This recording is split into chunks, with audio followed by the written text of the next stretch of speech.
Thank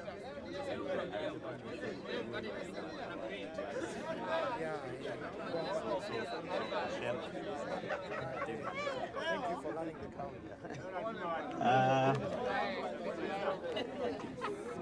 Bunge power.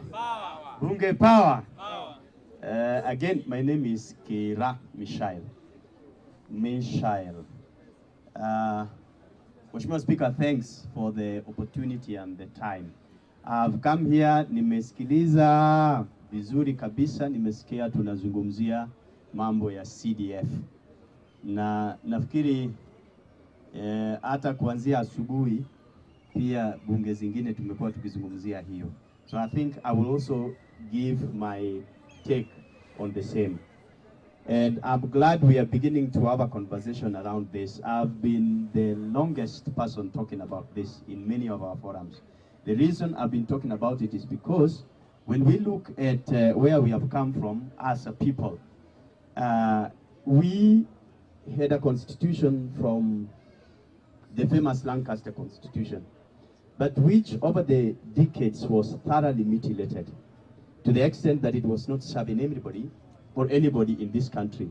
And therefore, during the urge and the desire to have a new constitution, multipartyism and a new constitution, it was seen fit that we would have certain laws and rules that would govern us as a country. And including the fact that then everything was very centralized. So we remember when Kibaki came, there had to be ukarabati. Na that ukarabati wa katiba ilitusaidia ikaleta nini? CDF. CDF was a way of decentralizing because we did not have devolution. But finally, when we had the Constitution 2010, and we now had devolved units in this country, that same document, the Constitution, outlawed what? CDF. I remember going into this past election, the courts had already pronounced themselves on the same. And I remember when President Ruto came in, it was also for the same opinion that CDF should be done what? Should be put on the peripheries, as the courts had pronounced themselves. But we know what happened. Ruto was manipulated by the same MPs. And that is why I've said here before and anywhere else that our biggest problem is not Ruto, because Ruto is just one person. Our biggest problem is where? Is Parliament. The Parliament is not doing us a service. So they went, they manipulated the president, they told him, if you want your policies to pass in the House, we can only do it on one what? On one condition, that we have our what? Our CDF, which they knew very well is outlawed by the Constitution. Then soon, what did we see? The women reps also asked for their affirmative, isn't it? Then we now have the senators asking for the same. Apart from the senators, we have MCAs asking for a similar one, isn't it? Now, but what does the Constitution say? The Constitution says that any laws, or any law or any set of laws that is inconsistent with the Constitution shall stand what? Null and void. I think where we must put our pressure on, today we do not need CDF because we have what?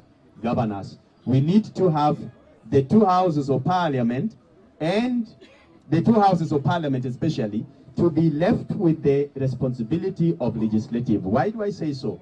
Because our Constitution is borrowed almost to 95% of it from the Constitution of the United States of America. What do we see in it? We see that the legislators do not handle any monies.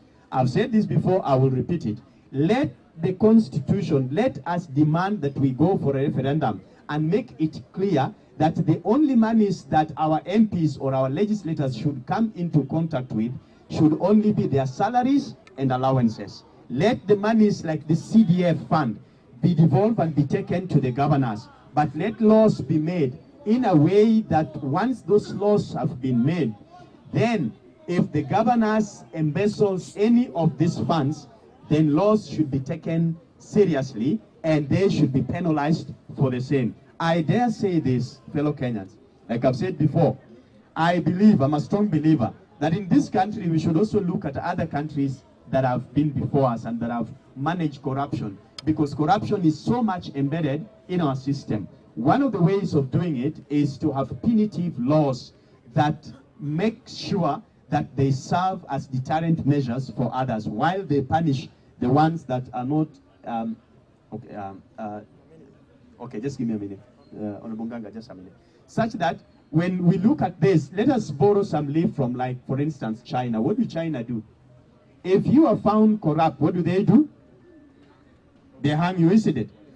Hanging perhaps would be able to serve Kenyans, because I think sometimes people need to see an example which is daring, then they will be able to set back and go back. Why do I say this? I think in this country we should have at least a few of these leaders that are corrupt, like the governors, the senators, the MPs, hanged to serve as an example, such that whoever comes into that office should be able to understand that where we are going, the people of this country whose sovereign power we are exercising on their behalf need us to do this, and that is what we need to follow. Mr. Speaker, I rest my case. Yeah. Thank you. I know you had an act, but we will read it in our next sitting.